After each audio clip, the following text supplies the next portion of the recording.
नमस्कार, आप देख रहे हैं एवी स्टार न्यूज़। मैं हूं आपके साथ सपना वर्मा। स्वागत करती हूं आपका हमारी खास पेशकश एक किस्सा दिन का हिस्सा में, जहां मैं आपको बताती हूं देश और दुनिया से जुड़े वो तमाम राजनीतिक, ऐतिहासिक और सामाजिक क्षेत्र से जुड़ा वो एक दिलचस्प और एक अनोखा किस्सा जो बनेगा दिन का हिस्सा। तो चलिए शुरुआत करते हैं आज के हमारे पहले किस्से से, जो कि जुड़ा है डॉक्टर सलीम अली से। जी हाँ, डॉक्टर सलीम अली से, जिन्हें कि बर्ड प्रेमी कहा जाता था। जी हाँ, बर्ड प्रेमी। इन्हें बर्डमैन की उपाधि भी दी गई। जी हाँ, बर्डमैन की उपाधि। आज राष्ट्रीय पक्षी दिवस है। जी हाँ, राष्ट्रीय पक्षी दिवस, जो कि इनके जन्म दिवस के उपसर पे मनाया जाता है। जी हाँ, इनके जन्म दिवस के उपलक्ष्य में से मनाया जाता है। आइए जानते हैं इस शख्सियत को और भी विस्तार से, एक नज़र डालते हैं। आइए जानते हैं आज क्या है खास, खंगालते हैं इतिहास के पन्ने। आज राष्ट्रीय पक्षी दिवस है, जो हर साल 12 नवंबर को भारत में मनाया जाता है। आज ही के दिन साल 1896 को डॉक्टर सलीम अली का जन्म हुआ था और उन्हीं के जन्मदिन को राष्ट्रीय पक्षी दिवस के रूप में मनाया जाता है। सलीम अली विख्यात पक्षी विशेषज्ञ थे। पद्म भूषण से नवाजे गए परिंदों के इस मसीहा को प्रकृति संरक्षण की दिशा में किए गए प्रयासों के लिए कभी भुलाया नहीं जा सकता। सलीम अली एक भारतीय पक्षी विज्ञानी और प्रकृतिवादी थे। सलीम अली को भारत के बर्डमैन के रूप में जाना जाता है। सलीम अली भारत के एक ऐसे पहले व्यक्ति थे जिन्होंने भारत भर में व्यवस्थित रूप से पक्षी सर्वेक्षण का आयोजन किया और पक्षियों पर लिखी उनकी किताबों ने भारत में पक्षी विज्ञान के विकास में काफी मदद की है। सन 1906 में 10 साल के बालक सलीम अली की अटूट जिज्ञासा ने ही पक्षी शास्त्री के रूप में उन्हें आज विश्व में मान्यता दिलाई है। पक्षियों के सर्वेक्षण में 65 साल गुजार देने वाले इस शख्स को परिंदों का चलता फिरता विश्वकोश भी कहा जाता था। सलीम अली की बचपन से ही प्रकृति के स्वच्छंद वातावरण में घूमने की रुचि रही।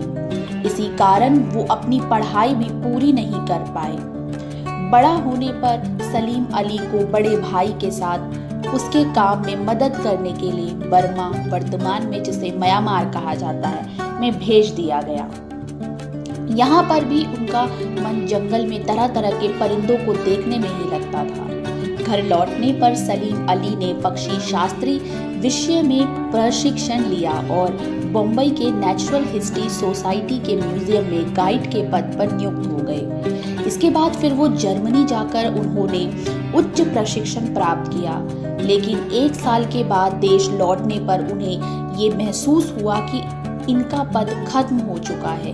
इनकी पत्नी के पास बहुत थोड़े कम पैसे थे, जिसके कारण बम्बई बंदरगाह के पास कीम नामक स्थान पर एक छोटा सा मकान लेकर सलीम अली वहां रहने लगे। ये मकान चारों तरफ से पेड़ों से घिरा हुआ था। उस पर साल वर्षा ज्यादा होने के कारण इनके घर के पास एक पेड़ पर बया पक्षी ने घोंसला बनाया था। सलीम अली 3-4 माह तक बया पक्षी के रहने सहने का अध्ययन रोजाना घंटों करते रहते। बर्लिन विश्वविद्यालय में उन्होंने प्रसिद्ध जीव वैज्ञानिक इरविन स्ट्रेसमैन के तहत काम किया।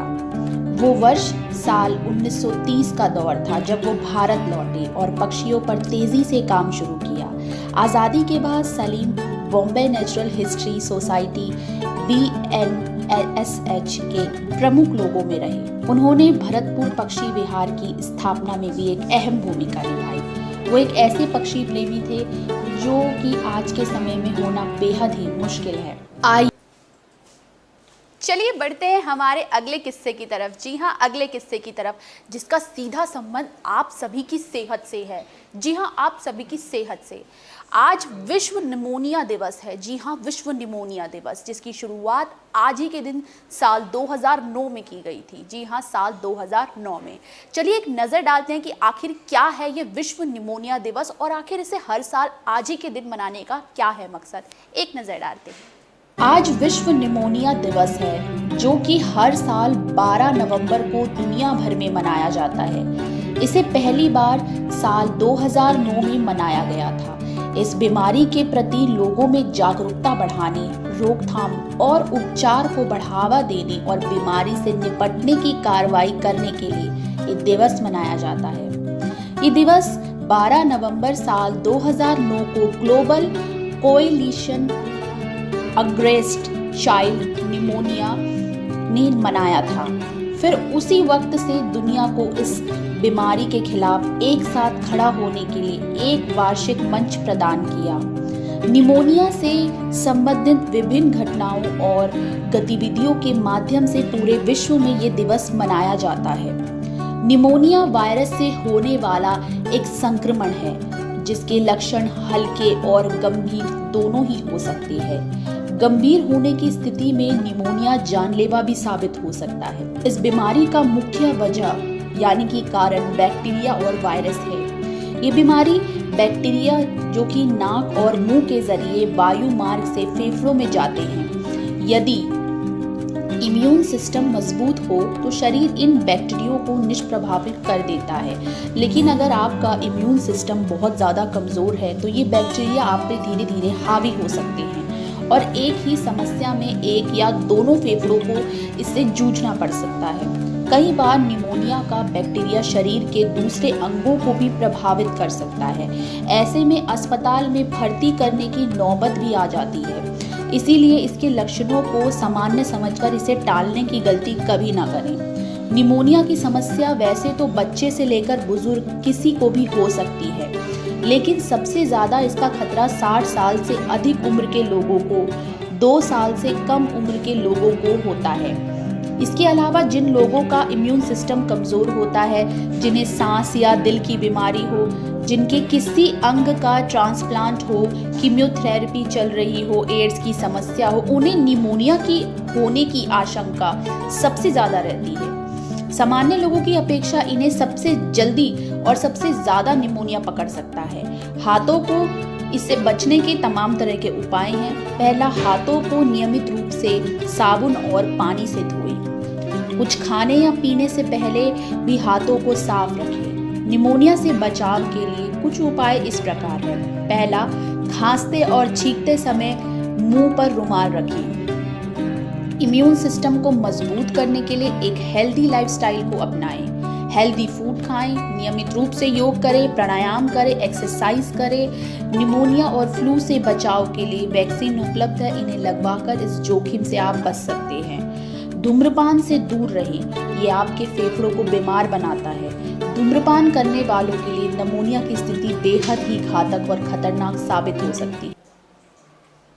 चलिए बढ़ते हैं हमारे आखिरी किस्से की तरफ, जो कि जुड़ा है पंडित मदन मोहन मालवीय के जीवन से। जी हाँ, पंडित मदन मोहन मालवीय के जीवन से। वो एक ऐसी शख्सियत है जिन्हें इतिहास के पन्ने पे कभी नहीं भुलाया जा सकता। आज ही के दिन उनका निधन हुआ था। जी हाँ, आज ही के दिन साल 1946 को उनका निधन हुआ था। आज उनकी पुण्यतिथि है। आइए एक नज़र डालते हैं उनकी जीवनी पर। मदन मोहन मालवीय। आज ही के दिन मदन मोहन मालवीय का साल 1946 में निधन हुआ था। मदन मोहन मालवीय एक महान स्वतंत्रता सेनानी, राजनीतिज्ञ और शिक्षाविद थे। इसके अलावा वो एक बड़े समाज सुधारक भी थे। इतिहासकार वीसी साहू के अनुसार हिंदू राष्ट्रवाद के समर्थक मदन मोहन मालवीय देश से जातिगत बेड़ियों को तोड़ना चाहते थे। उन्होंने दलितों के मंदिरों में प्रवेश निषेध की बुराई के खिलाफ देश भर में आंदोलन चलाया। 24 दिसंबर साल 2014 को भारत के राष्ट्रपति प्रणब मुखर्जी ने पंडित मदन मोहन मालवीय को मरणोपरांत देश के सबसे बड़े नागरिक सम्मान भारत रत्न से नवाजा था। उन्होंने देश में दलितों के उत्थान के लिए काम करने के साथ ही बनारस हिंदू यूनिवर्सिटी की स्थापना के लिए अथक प्रयास किए। महात्मा गांधी उन्हें बड़े भाई के रूप में सम्मान दिया करते थे और महामना की उपाधि उन्हें रविंद्रनाथ टैगोर ने उन्हें दी थी। उन्हें अपने समय में सभी से सम्मान मिला। उन्होंने कई अखबार शुरू किए जिनमें से कहीं आज भी चल रहे हैं। 12 नवंबर को यानी कि आज के दिन को देश भर में उनकी पुण्यतिथि के रूप में मनाया जाता है। पंडित मदन मोहन मालवीय ने हमेशा ही देश के स्वतंत्रता आंदोलन के साथ ही समाज के उत्थान के लिए आदर्श प्रस्तुत करते हुए सभी का दिल जीतने वाले कार्य किए। उनका जन्म इलाहाबाद के एक साधारण परिवार में 25 दिसंबर साल 1861 को हुआ था।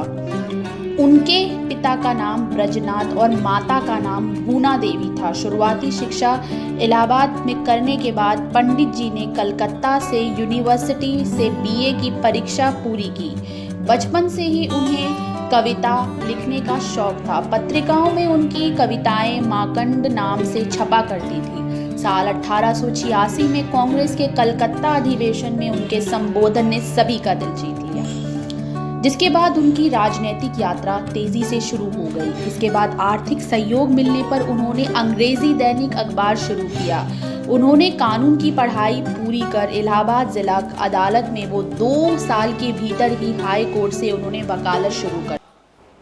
हमारी इस खास पेशकश एक किस्सा दिन का हिस्सा में आज के लिए बस इतना ही। मुझे दीजिए इजाज़त। देश और दुनिया से जुड़ी तमाम खबरों के लिए देखते रहिए एवी स्टार न्यूज़। शुक्रिया।